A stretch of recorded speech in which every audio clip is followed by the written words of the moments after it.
Right. Button.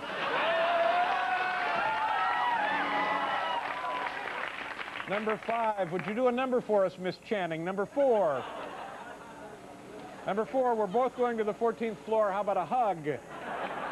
Number 3, I'm not just a Jehovah's Witness. I also sell insurance. Number 2, does this smell like root beer to you? And number 1, just ignore Duke. We're going to have him fixed soon.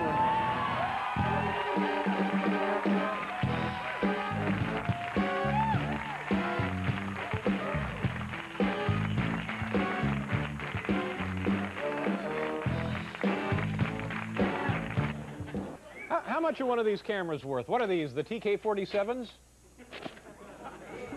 How much are they worth? Is it on here? Do we know how much they cost? We don't know. $90,000. $90,000 a camera, Hal? It's costing us in equipment $15,000, I guess, for the usage of the program. $13,000 in extra manpower. Manpower. And the whole thing tonight is costing us about $30,000. And as always, ladies and gentlemen, we pass the savings on to you. Let's do our dumb ads. This is nothing like small-town news, by the way. It's a whole different concept. Paul? Dumb ads.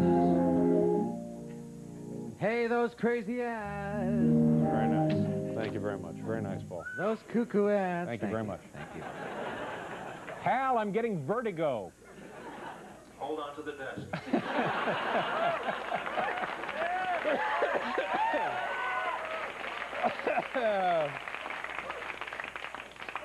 Okay. The Green Apartments, this ad tells us. Apartments from $190 a month. Jogging trails, barbecue grills, and ducks. You know, I don't care if the kids have to be on the school bus an extra hour. This place has ducks.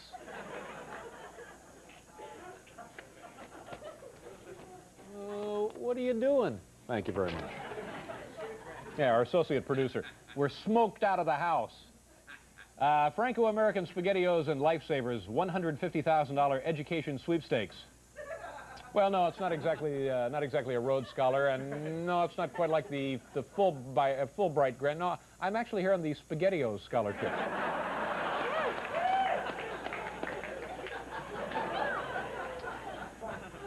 Here's one I know you're going to love. It's the Shove It Hairstyler.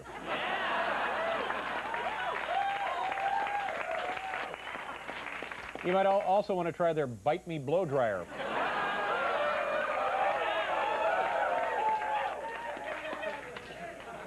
Valley of the Dolls, 14 hours continuous entertainment, almost nude dancers, and homemade chili. Almost nude dancers and homemade chili on the next Donahue. Why couldn't they just have totally nude dancers and serve canned chili?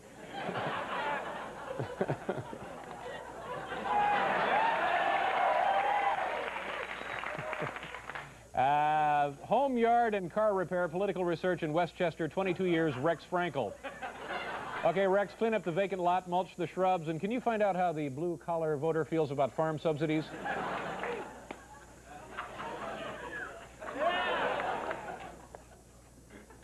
Number 6, Bob Thomas announces, as we see clearly in the ad, Bob Thomas announces Don Murphy, formerly General Manager Bob Thomas Ford Incorporated, has been appointed to the position of General Manager Bob Thomas Ford Incorporated. Bob Thomas Dodge. Oh, that's very nice to hear. Dave? Excuse me, Dave? Yes, Dave? Anton. I want to see if I understand this correctly. Yeah. It's Bob Thomas who's announcing that Don Murphy is the new general manager of Rob Thomas Ford. Right. But wasn't he formerly the manager of Bob Thomas Ford?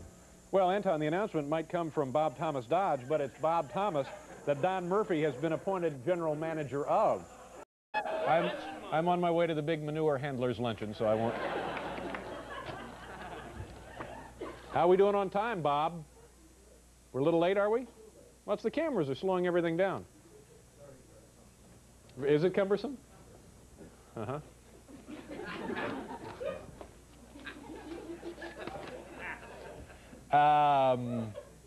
Here we go, number 9, Hoffman's Gun Center. Oh, this looks like a St. Patrick's Day ad, Paul. You see they got lyrics, when gun guys eyes. Paul, you try this one. I'll take a crack at this one. When the gun guy's eyes are smiling, Oh, that's sure very they nice. smile at Hoffman's store. When a gun guy eyes his true It's the gun that they adore.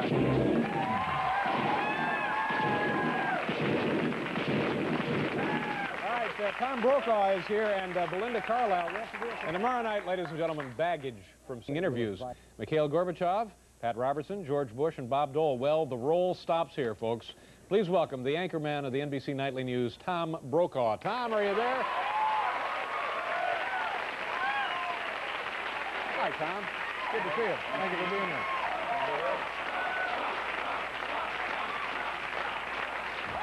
They're chanting your name.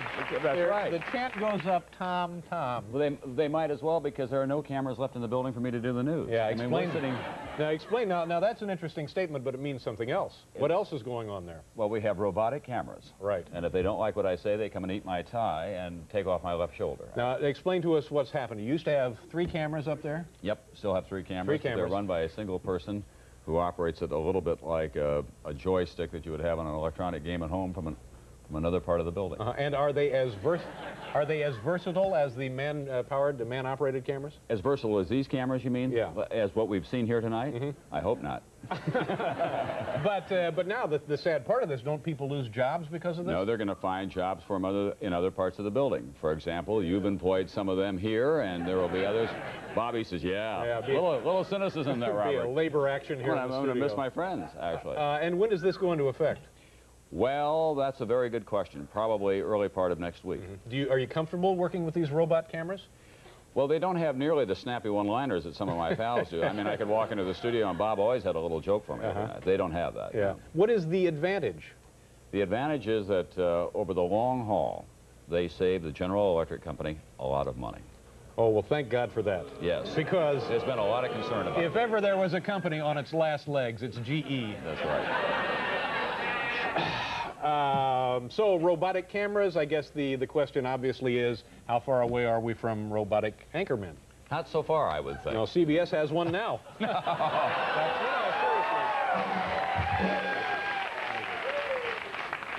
Seriously. Really cheap joke, I'm sorry. It was. I'm sorry. You know, you and I ought to hang around together. I mean, don't we look like guys that you'd see hanging around together? Absolutely. Would you like to hang around with me? Nope.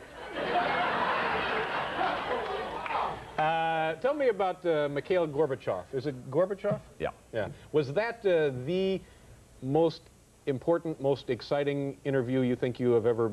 Yeah, I think so. It's the first kind of one-on-one interview that he gave to a Western reporter after How did that come about? Well, we worked on it for about 3 years. I mean, did everything but send small Russian people to his doorstep with envelopes. But when he first took power, we began a kind of campaign through contacts that we had in the Soviet Union, through telexes and letters. And a man by the name of Gordon Manning, who works at NBC, would come in with great regularity very early in the morning because of the time difference and call his contacts in the Kremlin. And we worked on it that way. Yeah. Where was the interview actually held? What's about to happen to it? I don't know. It's nothing. I think it's Hal showing off a little bit is what I think it is. It does remind me a little bit of the Russian director that we had when we were there. But where was it held? It was held in the Council of Ministers, which is deep within the Kremlin, and we walked down the hallway to get there, and the guide said to us kind of offhandedly, that was Lenin's office right there that we walked by. That's pretty amazing. That's not bad. Yeah. And we walked into this room kind of gilded with a nice picture of the Kremlin from across the river on the wall, took a look at it, and then came back 2 days later to do the interview. Yeah. What kind of things did you talk about while you were waiting for things to be set up? Well, I was trying to put him at ease, which turned out not to be a problem at all. He's very competent with people, and I knew that he'd spent some time in the agricultural parts of the Soviet Union, so I talked to him about being a combine operator. Right. And then I said to him, we know that you would like to make an opening statement. We don't think that that's in the best interest of this program. It would be better if you say that opening statement and put it at the very end of the program, our kind of closing remarks. Did that make him nervous? No, he just said, I would like to make an opening statement. And we said, but we have negotiated this, you know, over many months with your people who are here in the Communist Party, and we don't think it's necessary to make an opening statement, and so I would hope that you would make an opening statement. And he said to me, my hope is that your other hopes will be better realized than this one. I will make an opening statement. So we managed to take, and I counted up, I had 9 NBC vice presidents with me, and he had the Red Army, and I thought, he'll make the opening statement. 9 NBC vice presidents? Well, about. That's right, great. That's like clowns getting out of a Volkswagen in the circus. They just keep coming. I want to talk a little bit more about your interview with Gorbachev and also George Bush and Bob Dole and those folks, and anything else you want to chat with. We have to do a commercial. Thank you very much. When you were talking to Gorbachev, now the same telecast went to the Soviet Union, but not at the same time, right? It was delayed a little bit. Right. Was there anything taken out for that version? One thing was taken out. When I asked him a second question about his wife, he was very succinct in his answer to me about whether or not he consulted with her about matters of Soviet affairs at the highest level, and he said, we talk about everything, and I said, including political affairs at the highest level in the Soviet Union, and he said, you have your answer, everything. Right. That was removed. They're very sensitive about that in the Soviet Union. There's some question about whether or not Boris Yeltsin lost his job as the Moscow party chief because he went after Gorbachev, and particularly the role of Raisa. As we sat down, so they would like the image not to include that he shares everything with his wife? Yeah, that's right. She's not a member of the Politburo, after all. When we sat down, they had wired him up in a kind of clumsy Russian fashion. And I thought, shall I say something about that or not? And we were kind of just getting started, and I decided that it didn't look real good. So I got one of our technicians up to help him out, and I leaned over and I was straightening out his microphone, and I said, you have to understand, Mr. General Secretary, this is something I have to do in my job every day. And he looked at me and developed a small, cold-blooded smile and said, you would not believe what I have to do in my job every day. So, did you, there's no way, I guess you can get or maybe you can get a sense of what the real guy is. I mean, do you not much. Was there any little glimmer of insight that you came away with? Yeah, that he's extraordinarily bright. And of all the Soviet leaders that we've dealt with in the post-war years, I think this is clearly the best educated man, the most flexible, the kind of, he looks beyond the Soviet borders in a way, but you ought not to have any illusions about him. He's a product of that system. He can be very cold-blooded in his political judgments. He knows that he has an enormous task before him. And he's going to be around for a while if he can survive the first couple of years or so. Does he wear those real wide shoes they all wear? No, he's a little better dressed, but maybe kind of on a level of the manager of a Super 8 in downtown Newark. I mean, it kind of at that level as opposed to something. I did say to him at the end, he's so good, I said, look, Mr. General Secretary, you want to give this up? Come to New York with me, I'll make you $1 million in a courtroom every year. I mean, you're a great lawyer. And he kind of looked and said, I think I'll stay where I am. What kind of dough does he make there? Not very much, but he doesn't need to because everything is provided for him. I mean, if he chooses, his feet don't have to hit the ground. They'll carry him out to his car. That's the deal I'm shooting for here. Yeah, that's right. Well, with those shoes, I can see why you wouldn't want your feet to hit the ground. Let me ask you one more question about this. What should the person pick a small city between New York and Los Angeles? Pick any city. Muncie, Indiana. Muncie, Indiana. What should an average person in Muncie, Indiana think of Glasnost? I think that they should think that it has limitations on it, that he is attempting to change the Soviet system, which has been entrenched now for more than 50 years, and it's a radical change that he's going through, and he wants to retain absolute control at the same time. So they're venting a little bit at a time. They're giving only so much power and so much openness. It's not anything like we have in this country, and no one ought to believe that. It is still an oppressive society, and it will remain that for some time. But there is a little more freedom available to some people now. So they're just putting a new front on the building. They're putting a new front on the building, and he knows that he has to make profound changes, but he cannot do it overnight, that it has to be done over a long period of time. And the tricky part is, how does the Politburo retain control and at the same time give the Russian people some more choices, not just in how they conduct their daily lives, but on how they produce agricultural goods and other things. Geez, it's all very fascinating. I mean, you're a very lucky man to have had that experience. No, it's something to watch. And we didn't even get around to talking about, you know, in 9 months, we'll elect a new president here. We will indeed. And we didn't get a chance to cover that. If anybody shows up. Yeah. Anyway, if there are any cameras left to cover there. Come back more often. You were here like a couple of years ago. It's always nice to see you. I love coming back. Continued Happy success to to see Thank you. you. Nice to see you. I've been asked to remind you by our producer, Bob Morton, that we have 13 cameras tonight in case you're just tuning in late. Is that all right, Bob? How about another shot of Bob? Can we have just one shot? Hal, can you free up a camera? Where is he? You got him yet? There. No, that's not Bob. Where is Bob? Oh, there he is.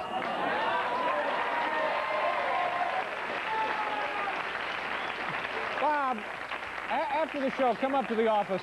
Come up to the office and do I Walk the Line. I love it when you do that. Sure, anytime. It's great. Let's see, to not get the right camera angles on her. Exactly. You know, kids, the U.S. dollar is weaker than it's been in years. Our military strength has fallen far behind that of our enemies, and the test scores of our high school students continue to decline drastically. As part of this overall trend, ladies and gentlemen, please say hello to Kenny the gardener. Kenny?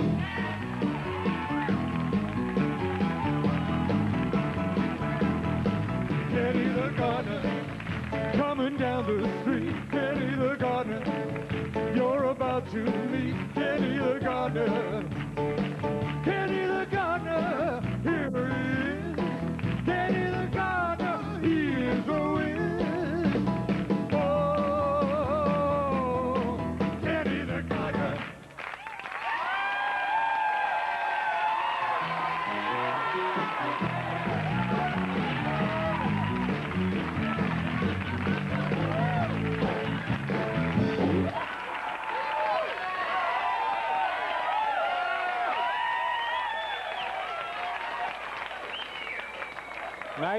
Nice to see you, Kenny. You're here on a very exciting night. We have 13 cameras instead of our usual 4.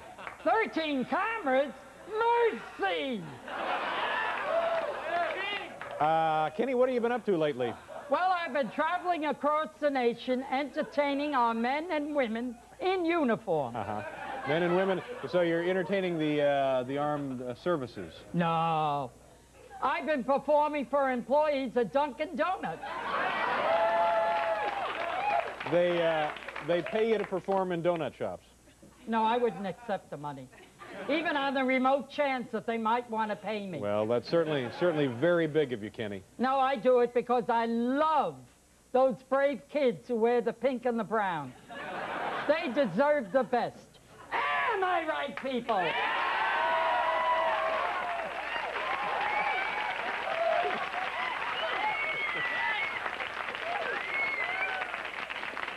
That was a reading of that line I never guessed would be possible.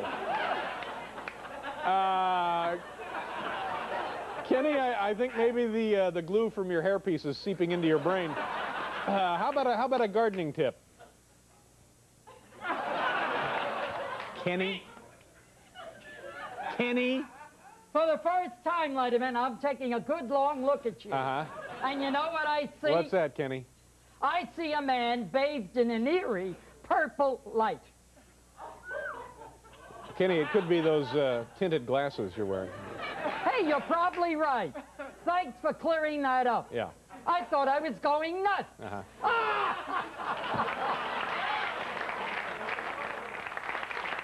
Well, you might want to get a second opinion. Anyway, Kenny, how about a song before you leave here tonight? Sure thing, Dave.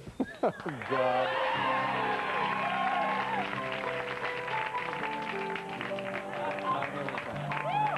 Okay. No. Come through here. Okay. Now we got it. I'm going back someday, come what may, to Blue Bayou, where the folks are kind and the world looks Don't do that. on Blue Bayou. Good night, America. Don't let anybody give you crap.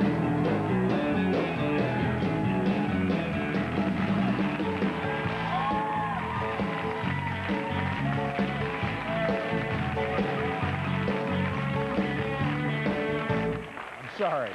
I'm terribly sorry. Every time he comes out here, it's like a bar fight just to get through one of these things. Nominated for a Grammy for the Best Female Vocalist of the Year. Her album, Heaven on Earth, just went platinum. Folks, please welcome back the lovely and talented Belinda Carlisle.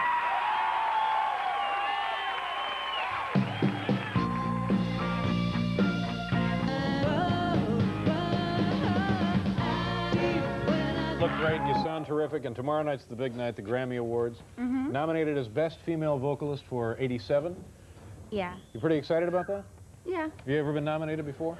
Yeah. Yeah. Did you? No, we didn't win. Did not win. So No. this is your second That's my nomination. second time, Does yeah. this mean anything really to you? If you win, does it mean anything? If you lose, does it mean anything? No, not really. Yeah. I mean, it's flattering to be nominated, but you know. Did you buy something to wear, something expensive, something exciting? Yeah, I bought a nice fancy dress. Yeah. I never really dress up too much, so I decided I'd take the opportunity. What kind to of dress did you get? It's just sort of a strapless kind of. Oh, please. Just, you know, sort of like a showgirl type dress. Oh, a showgirl type It's dress. not like that. It's like a party girl type. A showgirl, party girl type dress. Where does one go for these accoutrements? Where? Go to the party girl shop. And do you have things prepared to say if you're chosen to win? I don't think I'm going to win, so I'm not preparing anything. No, but see. No, no. I know I should have a better attitude, but...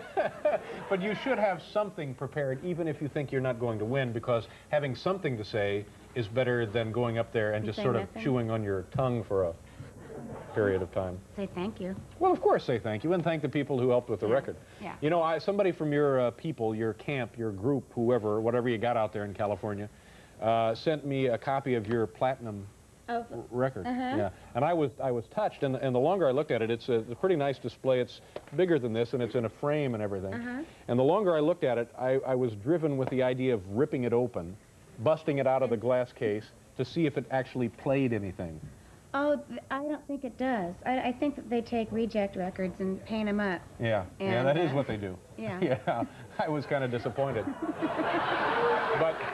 But and it turned out that the record has been spray painted silver anyway.